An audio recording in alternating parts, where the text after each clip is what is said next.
Good afternoon. Welcome back to the B&H virtual event space. You're tuned in to Leica Stories. Today we're in conversation with David Butow, photojournalist.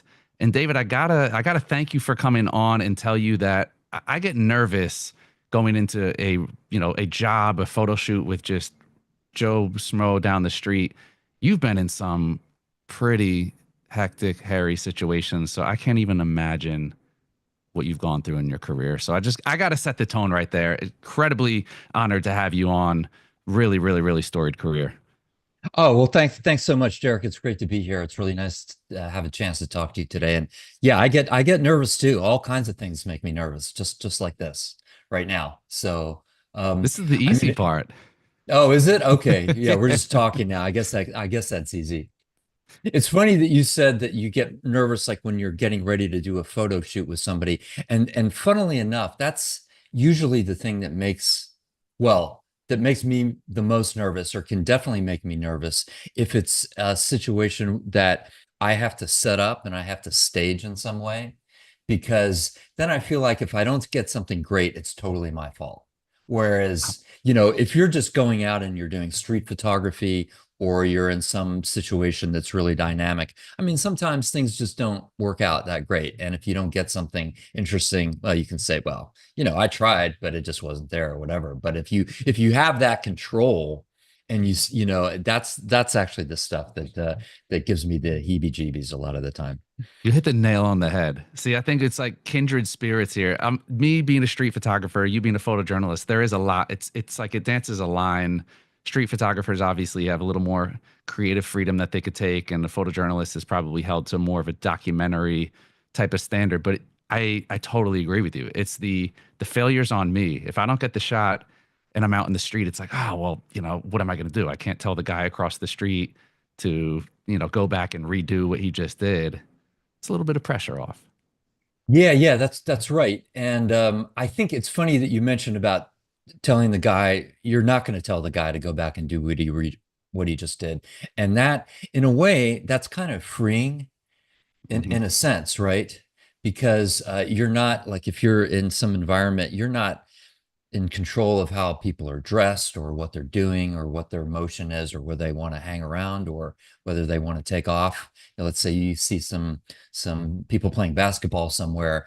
Well, they might want to take off in 5 minutes, or they might be playing for another hour. So you just have to roll with whatever the situation is. And I think that's a lot of what the joy of it is, because Yeah. you kind of immerse yourself in that environment, and you're just kind of like opening yourself up creatively, experientially to whatever ends up unfolding, and most of the time that's kind of hard to predict. So that's the joy of it, I think.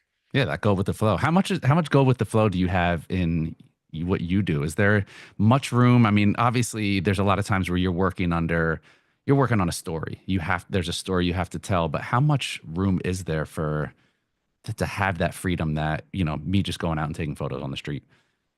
It like you said, it kind of depends on what the story is. I think my very favorite type of assignment is where the agenda is kind of loose in the sense that there's just an idea I'm trying to get across.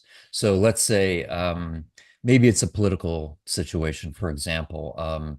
Maybe there's some town that I'm taking pictures in, and there's something about that town puts it in the news, let's say, for whatever reason. Maybe it's a dividing line of two political orientations or something like that. Or it's a lot of this and none of the other side or something like that. It's not necessarily that I have to get very specific pictures, but I'm trying to convey a mood. I'm trying to give the viewer a sense of what that place is like. And I think more importantly, with photography, get something that is going to be different from what a writer is going to be able to get. I mean, a writer can get you the facts. They're going to quote people. It can give you very specific information about something. But some writers are great at giving color as well, so they can work that into the story. But doing that visually will always give you a chance to bring something that you can't get from words. right? So it's just going to add something to the viewer's experience, and kind of having those ideas in your head, in my head, but without any super specific agenda, like this person in this place.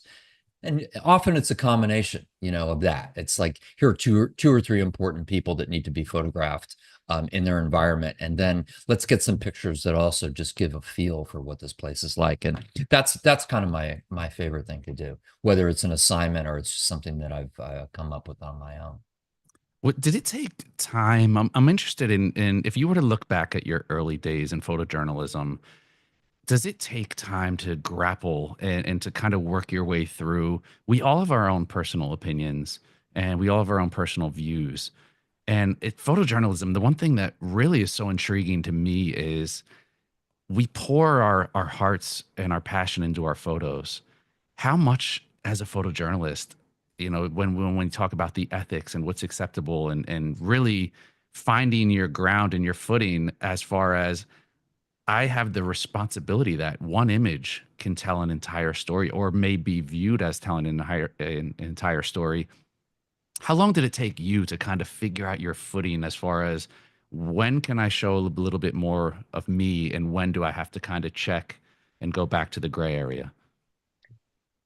Well, that's a really interesting question. I think for me, that direction is almost the opposite of what it might be for some other photographers who started out doing photography, let's say, as an artistic exploration. I mean, I did that. I started taking pictures kind of seriously when I was about 12 years old. But when I was just in high school, maybe like when I was about 15 or so, I started to learn about photojournalism. So my idea of it then became pictures that are in the service of a news story. So, and I was lucky enough to get a kind of an internship when I was in high school at the Dallas Morning News. And so I learned a lot of journalistic ethics from a very good newspaper. And, that kind of stuck with me. And it's only more recently, I would say maybe in the last decade or so, maybe 10 or 15 years, something like that, when I realized that to make my work interesting, I think to other people, to try to make it stand out and to make it interesting to me, I have to inject a little bit more of my own thoughts and my own personality into Interesting. it. So it's kind of almost like trying to push out some of that rigid way of thinking to keep the parameters straight, in the sense that I always want to do something that seems true to me. I never want to make something up, right? If it feels true to me, then I think it will be true, and hopefully or at least people can say that I can say subjectively it is true to me. I'm not trying to deceive anybody, right? Mhm. People may have different impressions of what it means, but you know, um, yeah. So I think that, yeah, that's kind of like how the order of operations has gone for me in a way, is just to keep photography interesting to me. I'm always trying to find ways now to put more of myself into it. And also, as you change just as a person, as you get older, and like, you want to, you're thinking about things in new ways. And so I'm trying to incorporate that. So it does get tricky with politics. Mhm. And some of my colleagues, I think their work is it's very obviously kind of taking a strong viewpoint and maybe taking a stand on one side or another, Mhm. and that's fine. And I think that in some cases that work is it's kind of apparent, I think, to viewers that that's what they're doing, and they can kind of take it in a sense for what it is. um, I think just because of the way I started out and the way I tend to shoot, maybe it's a little bit less obvious in my case. But I think if you look at the work cumulatively and kind of the kinds of things that I like to do, hopefully some sense of a point of view will emerge for that. Yeah, and that's another kind of dynamic that I think is so interesting. I think a lot of us, our first introduction to photojournalism is the newspaper that we read growing up. And, maybe it's a small town newspaper, maybe it's the New York Times. but for some of us, we don't necessarily associate photojournalism with that, like that artistic eye. And I think that's where your work and the work of others in that same realm stands above, because it's beyond doc. It's like a beautiful, beautiful fine line between documenting, but still making it art based on the way you see. And I think that's what really Mhm. stands out to me, is to be able to take something that is real, that is happening right in front of you, with all that pressure in the moment, to kind of harness everything you know and everything you've learned and accumulated over the years and decades about photography, about composition, about light, about how to make an impactful photograph. That's what separates your work, in my opinion, because I can look at it and say it's art just as much as I say it's impactful, journalism or photojournalism. Wow, that's great. Well, thank you for saying that. I mean, for me, that's what makes the craft interesting, and that there's um there's something to constantly strive for, to try to refine the art part of it, right? The part that's maybe a little bit more impressionistic, that has more personality into it, in it. And I think particularly now, when you have people with digital photography and cell phone photography, just in terms technically being very good and easy, right? I think that it sort of forces photojournalists to try to get to the next to next levels with their work, um, as opposed to just recording what's happening right in front of them. I mean, I think when I started out, let's say when I was in high school in the 1980s, I started looking at pictures. My dad, by the way, was a pretty serious amateur photographer, and that's kind of how I got into it initially. Okay. He had a good camera and some lenses, and even more importantly, he kept all these photo magazines like from the late 60s and 70s, and had them in a cabinet at home. So I just used to sit there on the floor and like pull out a bunch of these magazines and just pour through them. And it was almost like taking a class in like the recent history of photography at that point. So you look at work from, let's say, the 1960s, and some of it was really straightforward. It just wasn't that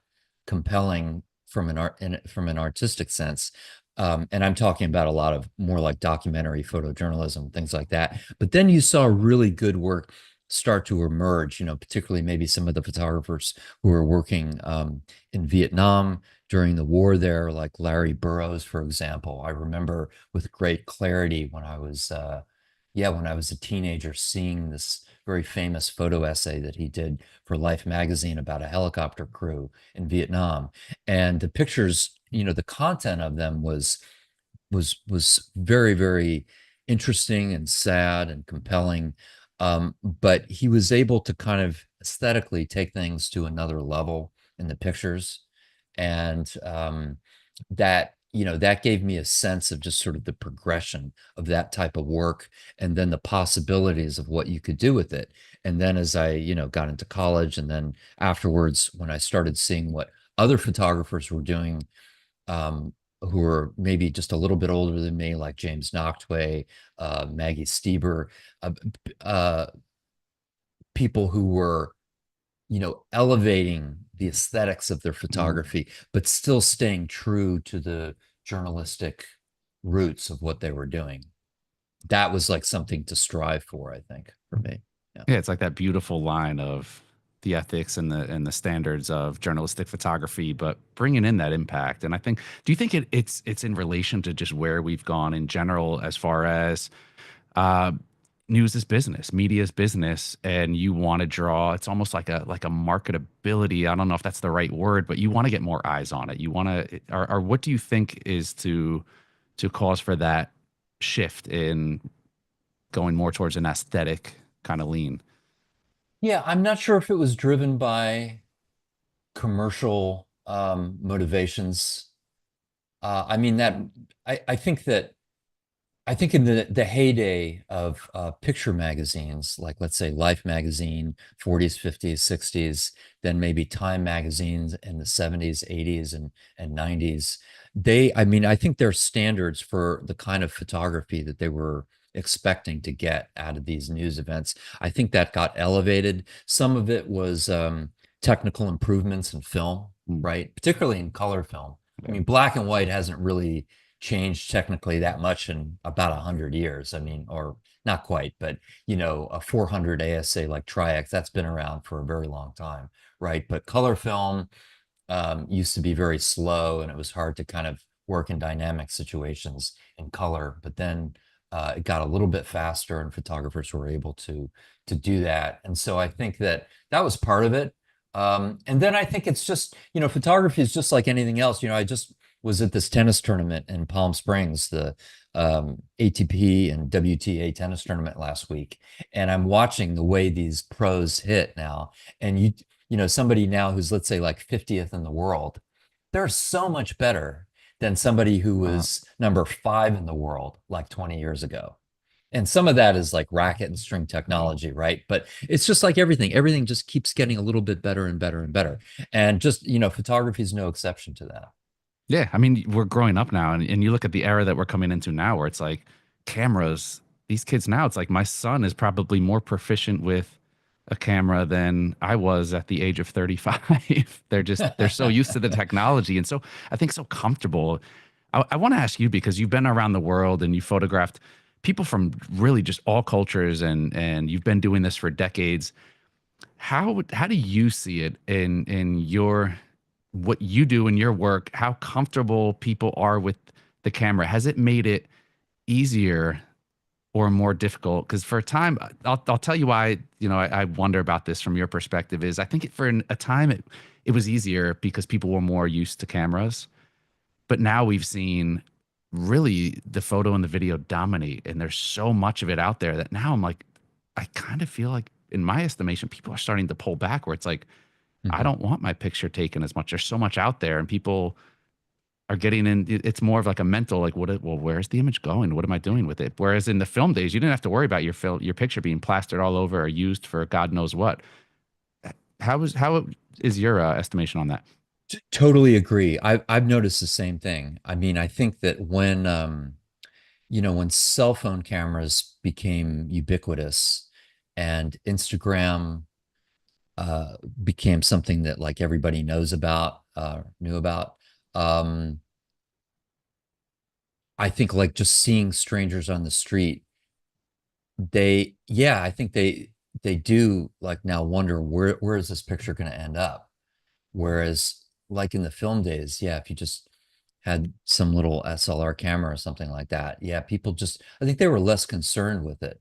Um, and it's kind of a drag, actually. It's great that everybody's got a video camera in their pocket now. I mean, there's a lot of benefits that we all know about that we can appreciate with that technology. And same thing with just, being able to take a pretty high quality still picture just right away, kind of anything. That's awesome.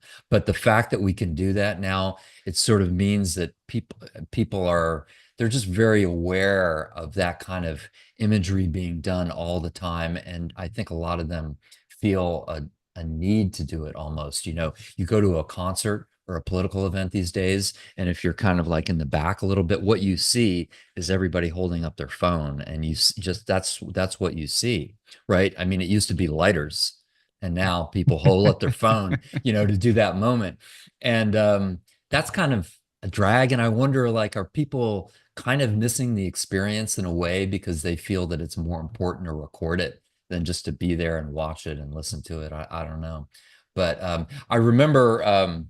A few years ago, I went to see a great exhibit by the photographer Paul Fusco. This was in San Francisco, and it was about this great project that he did. Some of your viewers, I'm sure, are aware of it. But when Robert Kennedy was assassinated, afterwards, his coffin was put on a train, and it went from New York City, where he was a senator, to Washington, D.C., because it was going to be buried at Arlington next to his brother, right?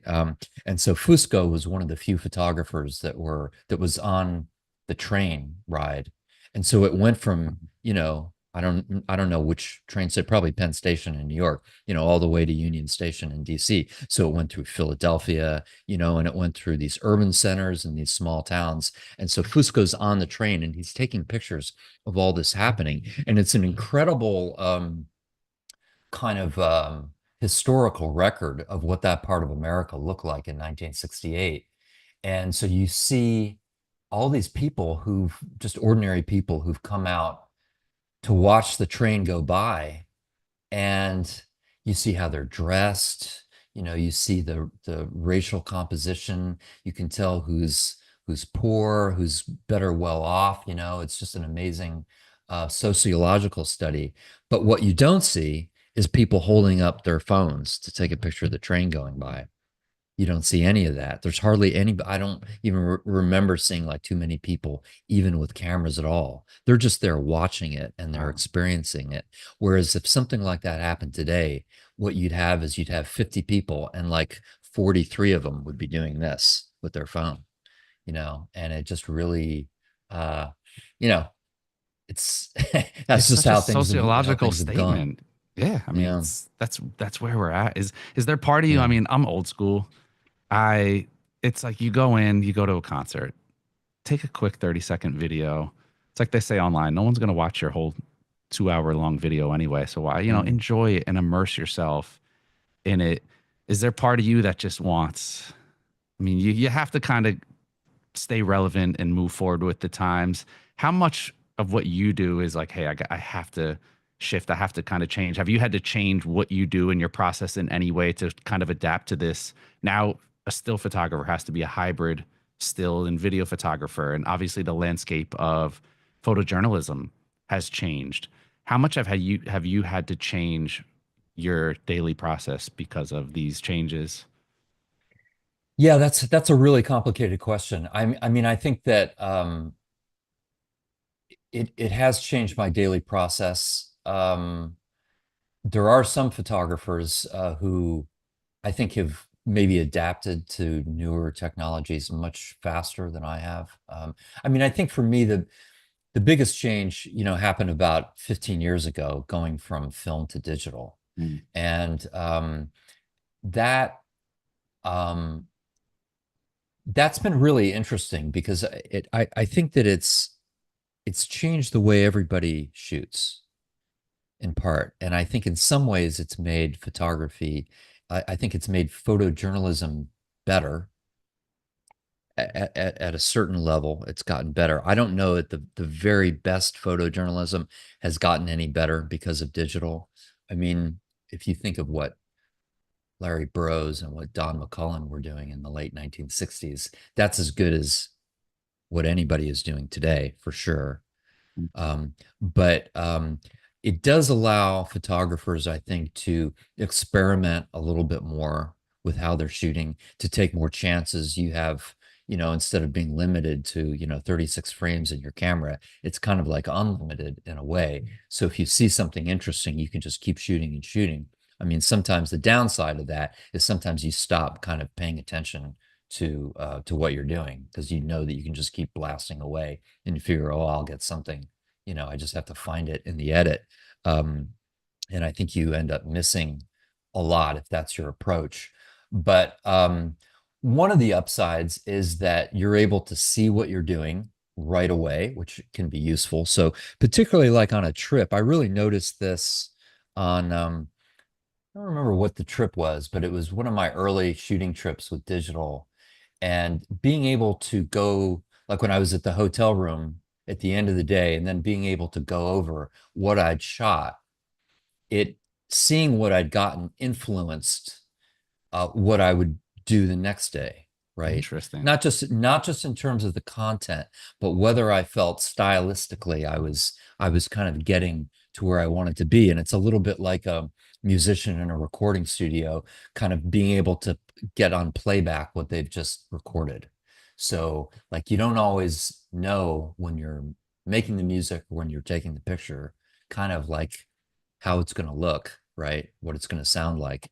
But if you're able to do that later, you're like, oh no, I see kind of like I missed this, or I'd like to do a little bit more of this, or you'll see an idea, a little spark, something that you got at the time. You weren't sure if it worked out, but Mhm. maybe it did work out and it's actually pretty cool. And you think, oh, that's a path I want to go down now for the next couple of days. So that's great.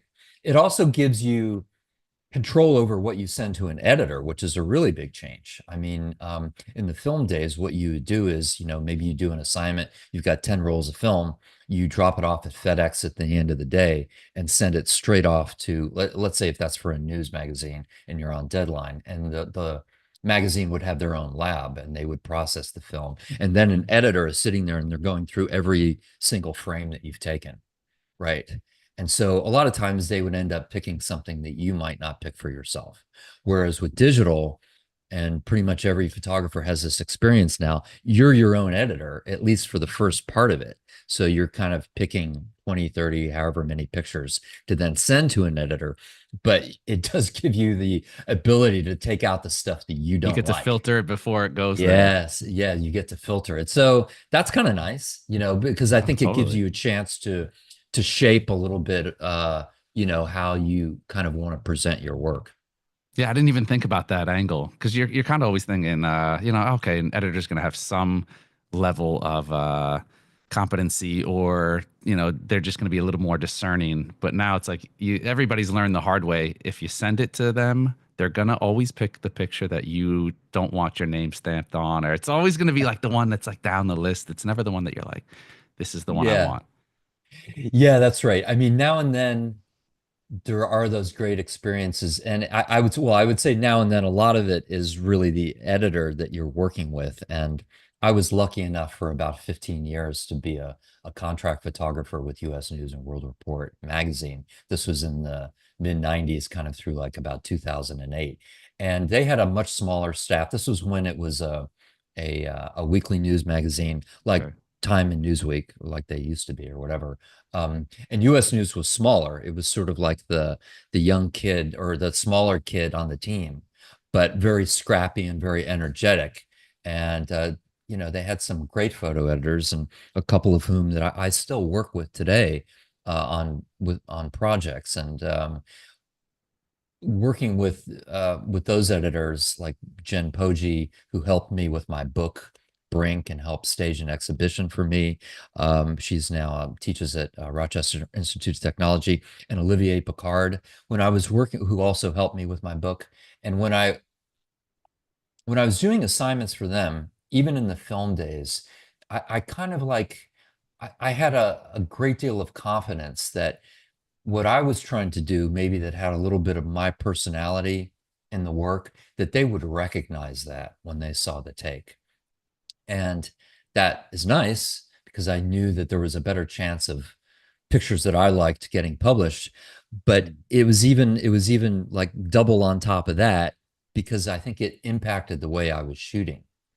I think all Interesting. photographers who are working on assignment, when you're taking pictures, in the back of your mind, you're always thinking, I wonder what the photo editor is going to think of this.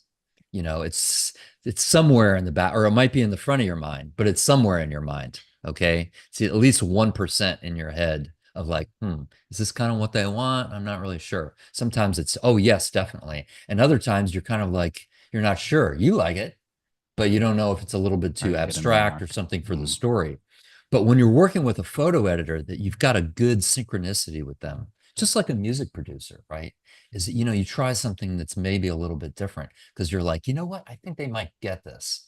And that was just a privilege to be able to work with people like that. Yeah, especially for that long, to have a relationship for that long where it's kind of you can do your thing because you already know how they think. They know how you think and how you photograph. It's kind of just a nice natural, you can do your thing without kind of thinking too much because I'd be the type, I'd be in my head constantly like, are they not seeing the vision? Am I seeing this? But they're going to be like, what the hell were you looking at? Yeah, that's right. And I think it's a big advantage to be able to work with people, like you said, over a period of time, as opposed to a one-off where, you just don't have that kind of a relationship. But the more you're able to work together, the more in kind of a synchronicity I think you can get into. And I think that's kind of how you get better Mm. I mean, this is sort of another topic, but it's kind of like, a lot of what different stages of my career where I felt like I got better, it was because either I was working with a photo editor that I really liked and knew that they were going to appreciate it if I was pushing it a little bit, or it was a project that I just came up with on my own, and I'm kind of my own photo editor, right? I'm kind of the judge of the work, more than a client. And does that allow you to have your personal style come through? If you're comfortable with somebody, you're able to show a little bit more of yourself versus, hey, I better not stray too far from the story or from the black and white.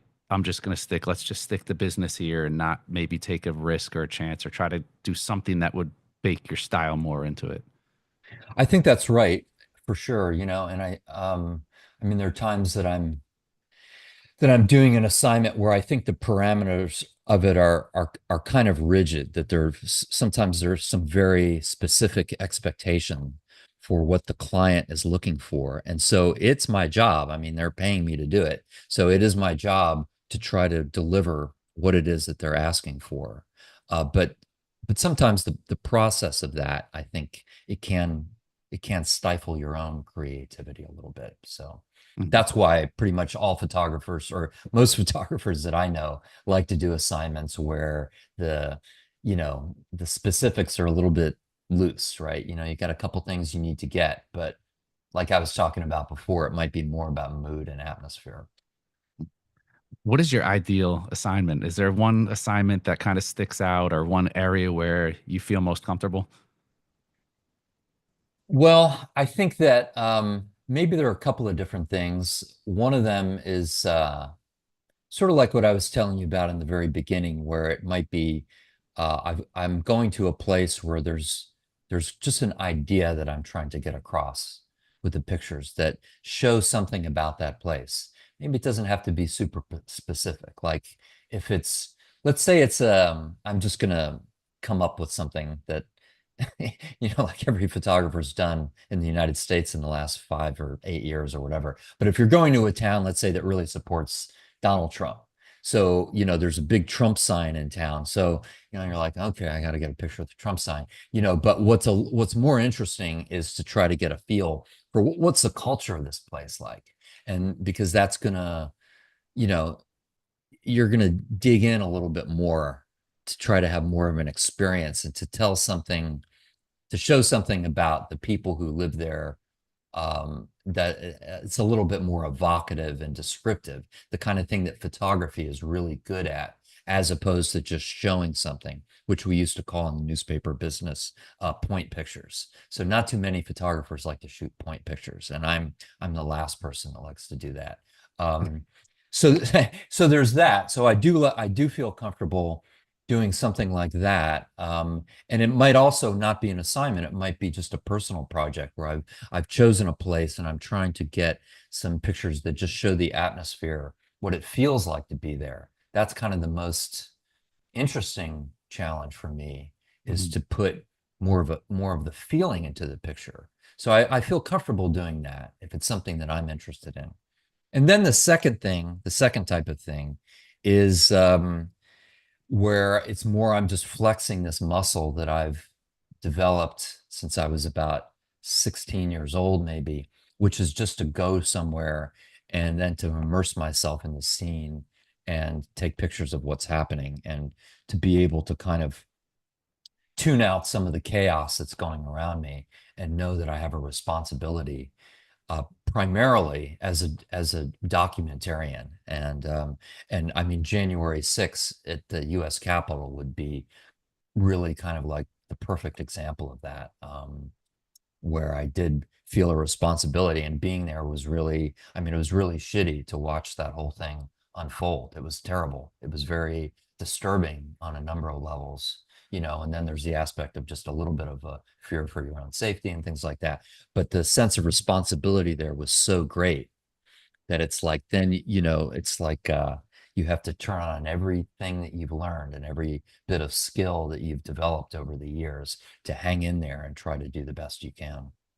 Yeah, I mean, how the hell do you keep your wits about you and you still have to get images? It's not like you're just, I mean, you really have to think in like you're approaching any other situation and you're looking at it in terms of, you got to watch your back. I can't even imagine the chaos that's around you. Is that where you really tap into the decades? And I mean, it's not your first conflict zone you've been in. That was, probably a lot different than you've been in before. But can you talk about what you're going through that day and how you're trying to keep your wits about you and still create impactful imagery? Mm.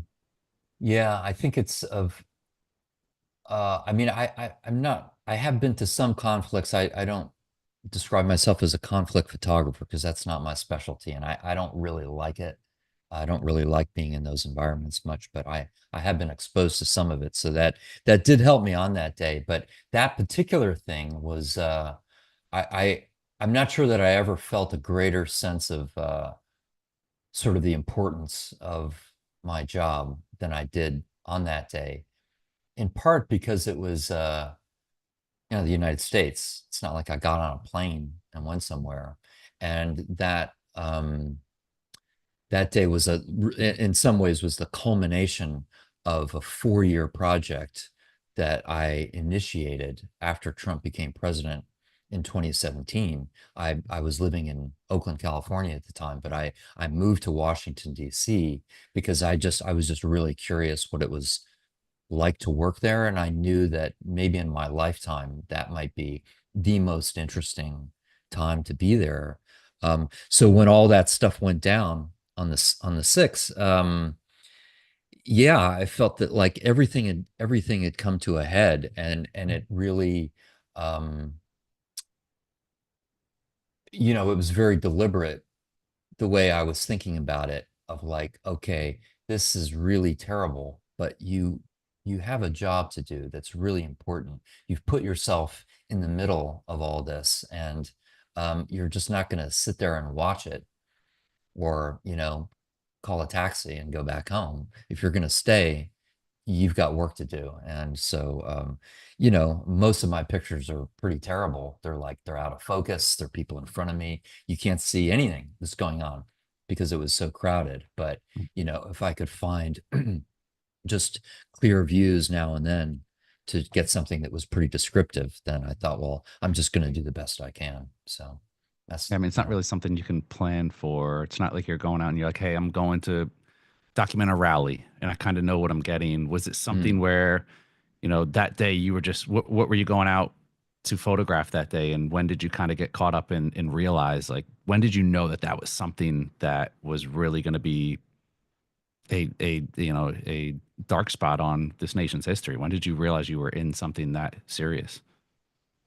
Well, I think, I went out in the morning when Trump was speaking on the mall, right near the White House, and his supporters had come out to um, the Washington Monument. That was sort of the gathering zone, and I could tell that the energy of the crowd was different from. There were two Trump rallies after the 2020 election, so there was one in November and one in December, and they had a lot of energy to them, but it was sort of a more of a rallying type of, let's say, upbeat energy. But I could tell the energy was off. Well, not off, but it had a real edginess to it in the morning, even before he spoke.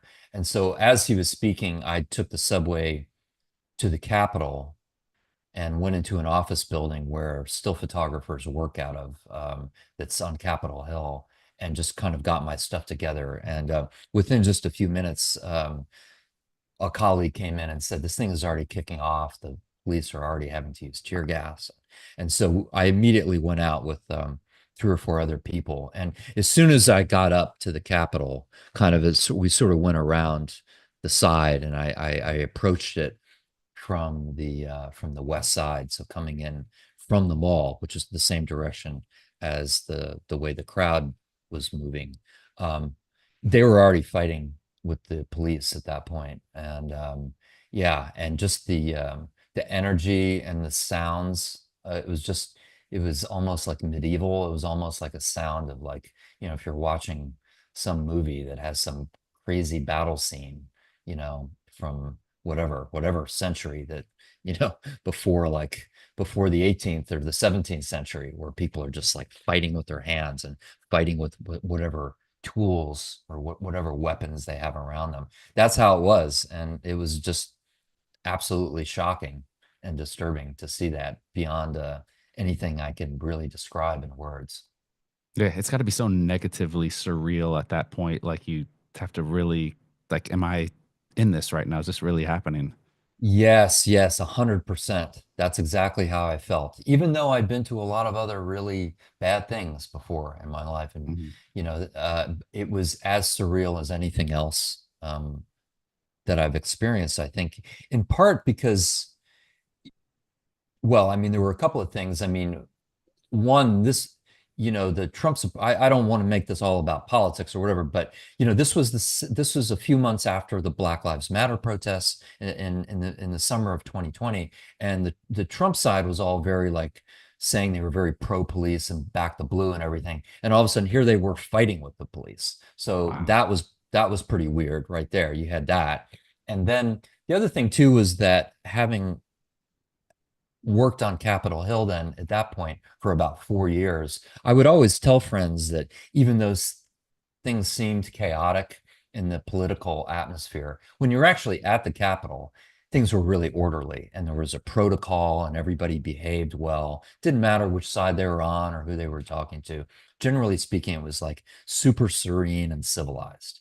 But so suddenly you had the opposite of that this day. So you had this space that was normally yeah, normally everybody's quiet and following orders, and oh no, you need to go down this hallway. Instead, all of a sudden, like, you've got this Wow. enormous clash going on right outside with thousands of people. So yeah, there was one moment when I actually put my camera down and I just watched. I was just, and I know that like my jaw was probably, hanging open, and I just couldn't believe what I was seeing. And Yeah. I still to mean, this day, I have a hard time believing it. no, and I can totally see that. It's like you said, no matter how bad things have escalated, it's like you go in and there's been tense situations. This hasn't been a peaceful history, but it's never really devolved to that level to the point where it, for lack of a better term, the shit just hit the fan. And I don't think we've seen that, not in my lifetime. Yeah, that's right. Not in the United States. Exactly. Yeah, that's exactly how I feel about it, Derek. Yeah. Wild. Well, Mm. David, the book Brink, was that something? I mean, you had said you had moved to DC to document. Did you have the book in mind? Was that project was this like, okay, this is a great time to come in and document this time in our history and what's going on in DC, particularly at the time? Did you know what you had there, or was January 6th was that kind of like a, okay, hey, this kind of wraps up this whole thing. I'm going to take this and make a project out of it. What were you looking to get going into that period of time? Ye- Yeah, good question. I didn't I th when I moved to Washington, and maybe in the first year or so, in the back of my mind I thought maybe this could be a book, but it wasn't the goal of doing that from the beginning, was to do a book. But around the time of the election, so the 2020 election, as COVID hit, and it was a very busy summer with the George Floyd protests and COVID and all that. Um, I felt like I'd accumulated a body of work that was pretty interesting and I thought was somewhat unique, in part because I'd started out photographing um, the last few weeks of the election in the swing states. And, I was living in California at the time, but I went out and just, I went out to those upper Midwest swing states a few weeks before the election. A lot of times, like living out of a rented SUV, doing it very like ground, simple style motels here and there, that kind of thing, and going to rallies, going to Clinton rallies, Trump rallies and stuff. But also just doing kind of like, almost like sociological study type pictures to give a sense of what the atmosphere was like in those places. And I had spent almost no time personally in that part of the country. So I was just really curious about it. So it looked kind of novel to me, and I thought it was kind of stimulating. So I had accumulated a body of work that started with that before the election, and then it kind of moved to Washington, D.C. So around the time of the election, before January 6th, I was like, this is pretty interesting. So I had, hundreds of pictures that I'd been saving as kind of my favorites um, over those years. And I was talking to Jen Poggi, this former photo editor from US News, about it. And she's like, oh, great, send me some stuff. And she's used to going through hundreds of pictures at a time. It's one of her great skills. And so she really helped me look at that work and give me a sense maybe of what was there. Because there's just like so much, right? And some of the time I was like, when I was shooting, I was working in black and white, and so it was very diffuse, all this stuff. But she was able to find some threads. We kind of decided maybe there was a good thread in color.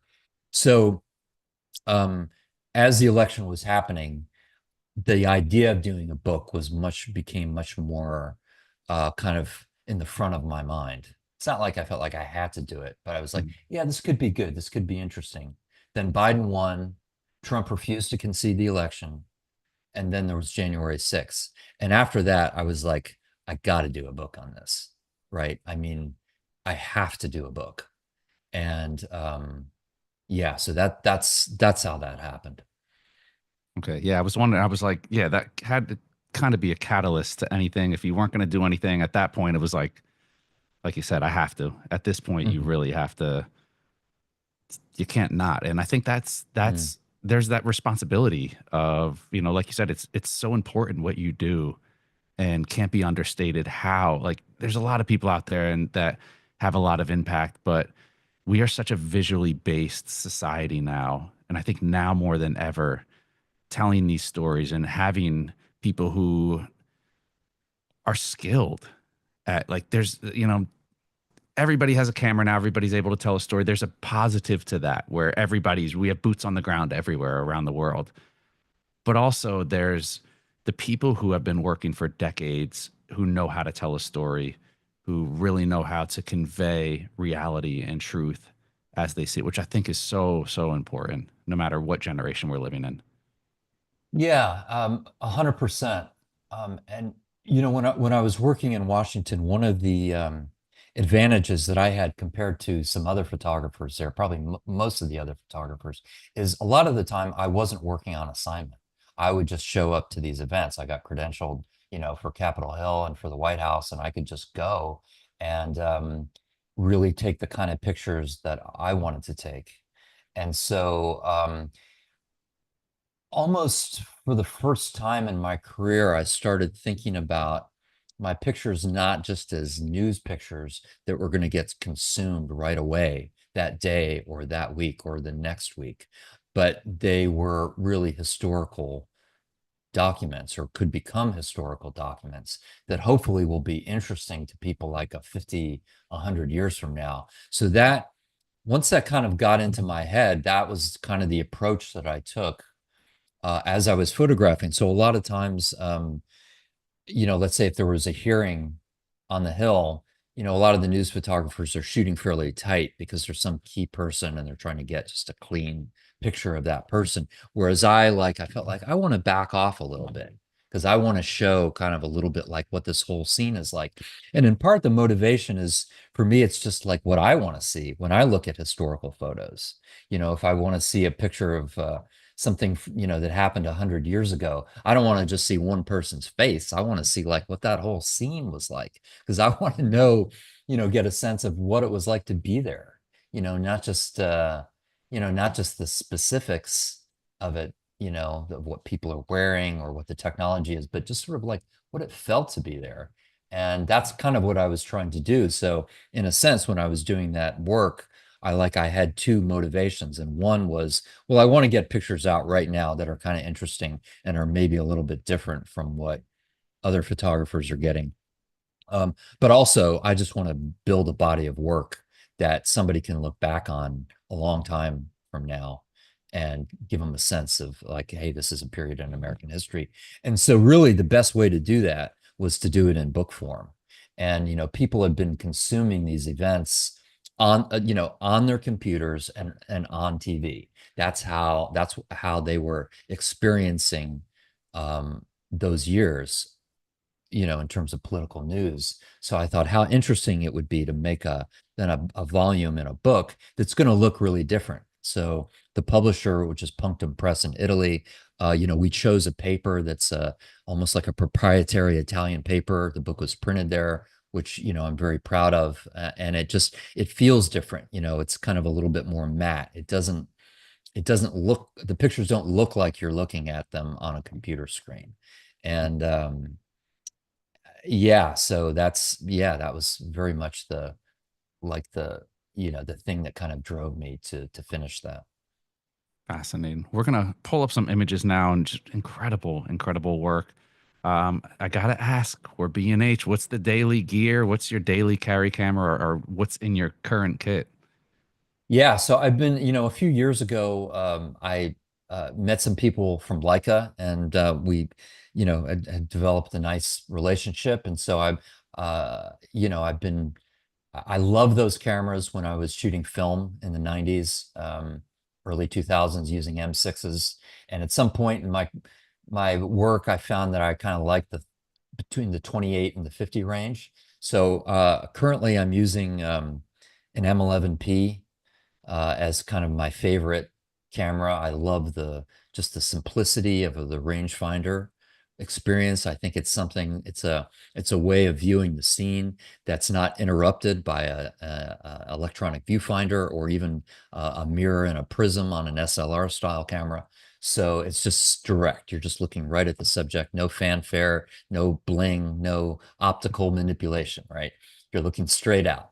That's great. Sometimes I need wider lenses or telephoto lenses. So I use an SL3 camera right now for those situations where I need a longer zoom or something like that. I have an SL2S. That's what I was using on January 6th. It's a great camera. I still use that. I was in DC. I was using other brands as well some of the time, but recently, like the Leica sensors, the sensor in the M11 is almost identical to, or at least to the quality of the picture, the color, the megapixels as I'm getting with the SL3. So I find just having that pairing like perfect, right? It's two different styles of cameras, but the images, the just sort of the quality of the image is very, very similar. A So cohesive look. yeah, so that's kind of, yeah. And then, I use like a 35, 50, and then sometimes a telephoto zoom. Sometimes I'll use a fixed, like a 25 millimeter lens. I have had mid-range zooms on and off for, since they came out a long time ago. I don't have one right this second. I'm probably going to buy one pretty soon, but I don't have one right at the moment. If you had one lens, if there was a lens you had to bring around, prime zoom, is there one that stands out? It'd be a tough call. It would be like maybe the 35 1.4 Leica, a spherical, which is amazing. It's sharp and technically great, but there's also something like beautiful about just the way it renders. And then a 50, one of the 50s. I mean, there's so many great, fastish 50s. So yeah, it would be one of those two. Yeah. Nice. Can't go wrong on either. That's my focal length, Mm, that the sweet spot. Pull some mm. images here, and we'll just kind of go through these. If there's anything that you want to share about any of these images, anything that jumps out to you. Sure. This first one that you use for the kind of the title slide for this presentation is like one of my favorites. And this was done it's either 98 or 99. It was shot with a Leica M6 on Tri-X. I think it's a 35 millimeter lens. And this is in Western China. It's a region called Xinjiang. And there's a town there called Kashgar, which is one of the most visually amazing places I've ever seen in my life. And I had just seen this place mentioned in a guidebook, and there were a couple of pictures. And the people, the primary ethnic group that lives there are called Uyghurs. They're Muslims, they're descendants of the Turks. So they live in China, but they're not ethnically Chinese. And I just wanted to go out there for the first time in my life and see what that place was like, and it was amazing. And so this project was, I think, one of the first that I did that I really felt like I was kind of in my zone, really more as a just as as somebody taking pictures not on assignment, not for a particular purpose, but just pictures that I liked. That, This is from wow. Afghanistan. This is in the mid 2000s, and this was outside of a polling place. So the kind of the hook for me being there was I was you know, trying to record how, you know, there was sort of a new democratic process that was trying to get underway in that country after the, you know, U.S. Kicked out the Taliban, and there was kind of this power vacuum that was going on. So this is the a mirror, a broken mirror from the SUV that I was riding in. So yeah, Yeah. just kind of obviously visual metaphor there. Yeah. And this is one of the images where that I was speaking of earlier, where it's just you're documenting something important, but to do it in a way that is just aesthetically like the way you see and the way this is just such a beautiful image. And I hate to use that word in certain contexts, but it is. I mean, it's way more impactful when it hits on an aesthetic, you know, imagery based meaning. I don't know. For me, it's just Mm, wonderfully shot. thank you. Thank you. This is actually pertinent today because we're right around the anniversary of the terrible earthquake and tsunami in Japan. I think it was 2011 that that happened, so 14 years ago. So this is in Tokyo, and this is at a sports stadium, some office in the stadium that had been converted into a refugee center. And this specific room was so these people could go in and get tested for radiation because they'd come in on a bus from Fukushima. So it's just a very spooky scene, and I took this picture through a window. Um, Wow. yeah, so. This is Hong Kong in 2019. This is during the democracy protests, which were, you know, they were pretty violent. And I'd been to Hong Kong a few times before, but I went there. I felt that there were some, there's kind of maybe a way of photographing this that I hadn't been seeing in the news. And so I chose to, this is digital, but I chose to work in black and white. This is from the project in the before the 2016 election that I was telling you about. So this is when I was spending time in the upper Midwest. This is in a place called Benton Harbor, Michigan, in a motel room. I had just, you know, I was just driving around town, and I saw this kind of bit of a roughish looking motel. And I met some people who were from the town, but who were staying at the hotel, and they were very friendly and let me hang around them for a few days. And this is a couple, you know, on the bed. They're watching TV. They just, you know, been hanging out, and, you know, not set up at all. Like none of these pictures are staged or set up or conceived, you know, or anything like that. This is just how it was. Does it come easy for you getting into a situation like this? And because really you have to get them to a point of being comfortable in front of the camera for you to be able to be comfortable and capture something that isn't staged. Yeah, you know, and my approach has probably evolved and maybe been refined over the years, but I found that the best thing is just to be really straightforward with people.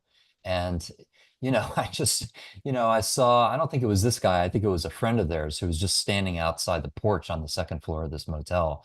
And I just pulled up and we just started talking. And I just said, "Hey, how you doing?" And he's like, "Hey, what are you doing?" Something, because he could tell I wasn't from there, you know. And I think, you know, maybe me being from California, I told him, "Hey, I'm a photojournalist." I just told him, "I don't really know what I'm doing here. I'm just wandering around trying to look for interesting pictures." And he said, "Yeah, why don't you come up and hang out?" And I said, and I would tell people, like, I don't know where these pictures are going to end up. To your point, you were talking about, you know, photographing out on the street now. It's very hard to do this in a 1 minute conversation. But if you have a chance to just sit there with somebody over a Coke or over a beer or something and just hang out and just get to know them a little bit, and they're getting to know you, that's really that's how things are going to happen. And, you know, if they don't like you or if they're suspicious, it's not going to work out. But usually if they do, if they're open to the idea, then it's surprising actually how many people just say, "Yeah, sure, just hang out, you know, it's all right." Authenticity goes a long way, right? It really does. It's really the best. There's some kind of Mr. Rogers lesson in there somewhere, but yeah. Totally. We'll get to one more image here. And wow, this just powerful, powerful image. Yeah, so like we were talking about, this of course is J6 there, and this is on the steps, the west steps of the Capitol, as the crowd is, kind of trying to force their way past police. And I should mention that I spent most of my time outside the building without even knowing that the building had been breached. I just couldn't Mm. see that happening from where I was. It was just so crowded and so chaotic that it was hard to move actually. So these, the people kind of in the foreground here were trying to push through this line of police, and the police are lobbing tear gas canisters, into our location. I had a gas mask on the whole time, so I was able to keep shooting, while everybody else was getting, you know, affected by the tear gas. But so people are sort of pushing, they're getting kind of pushed back. So there was this ebb and flow the whole time. Wow. I'm looking at the comments coming in on YouTube. Such inspirational work. Everybody is feeling the same way I am. It's just your work is phenomenal, David. And the great thing is it's as important as it is wonderful to look at. And it's always better when the work means something. I know you have some stuff coming down the pike. Want to give you this time to let our viewers know what you have going on this coming year. Any projects, exhibitions, workshops? Oh, thank you. Thank you for asking. I mean, I'll be in New York City. I'm in LA right now, but I'll be in New York in late April. I'm doing a book talk and a signing at the Leica store in New York on April 26th. I think it's a Saturday. Um, and yeah, I'll be showing slides about this project and just talk about, the story behind making the book and how I want it to look and things like that. And then a few days later, on the 29th, I'll be doing an event at the International Center of Photography that the details haven't been released yet, but I'll have those up on my website and on Instagram. And then this summer, I'll be teaching some academies with Leica in Washington, D.C., in Boston, and in the Seattle area at the Bellevue store and Leica. And in DC and Seattle, I'll have exhibitions up at the store at the same time. So the first one's going to be in June in Washington, and it's kind of in the middle of June. And then a little bit later in the summer, we'll have Boston and Bellevue. So I'm really looking forward to all that stuff. And I love for people to stay in touch on social media. So it's easy to find me on Instagram. It's David Butow, Butow. I think I'm maybe just about the only one with that name on Instagram. No punctuation or anything. And then of course my website is just myname.com. So it's easy to follow me there. Awesome. We'll drop those links on YouTube for all of you guys out there. Of course, support our speakers. And look, for those of you in the New York area, April, chance to check out the book, come get it signed. And I would love to hear more about this. I mean, look, an hour is not a lot of time. I could have sat here and I'm sure that I could have sat here for days, and you have stories for days and just wisdom that just pours out. So I want to thank you for this time. This really was an inspirational time, and your work speaks for itself. I mean, your career, like I said to start this, is a storied career, and want to wish you the best in all that you do, and really thank you for coming on our platform and blessing us with all your wisdom and experience. Oh, well, thank you very much, Derek. I mean, it's great to talk to you. It's always nice to talk to people about this, and I really enjoy having conversations too, which is one of the great things about like the talk I'll be doing at the Leica store, in April. It'll give us just a chance to have a dialogue, a back and forth with a lot of people, and I really enjoy that. And I should also mention too, I mean, you've been very complimentary. I really appreciate that. I get a lot of support too from the people at my photo agency, which is Redux Pictures. It's based in New York. And, I was talking about I'm starting to think about my work now in a longer context, not just the immediate news context, but sort of historical pictures and how it fits into that. And I'm very proud to be associated with the Monroe Gallery in Santa Fe, New Mexico, which specializes in photojournalism, but work that goes back many decades by some very famous photographers. And, it's wonderful to be a part of that collection and sometimes be involved with shows there. So I hope your viewers will have a chance to check them out as well, Monroe Gallery in Santa Fe. So yeah. Wonderful. David, thank you for that. Really was a treat to have you on today. Huge thank you, of course, to Leica for facilitating this and to all of our viewers out there. I don't even have to ask. I already know based on the YouTube comments, you guys enjoyed this as much as I did. So huge thank you to all of you out there tuning in. But alas, another edition of the B&H Event Space now in the books. We'll catch y'all next time.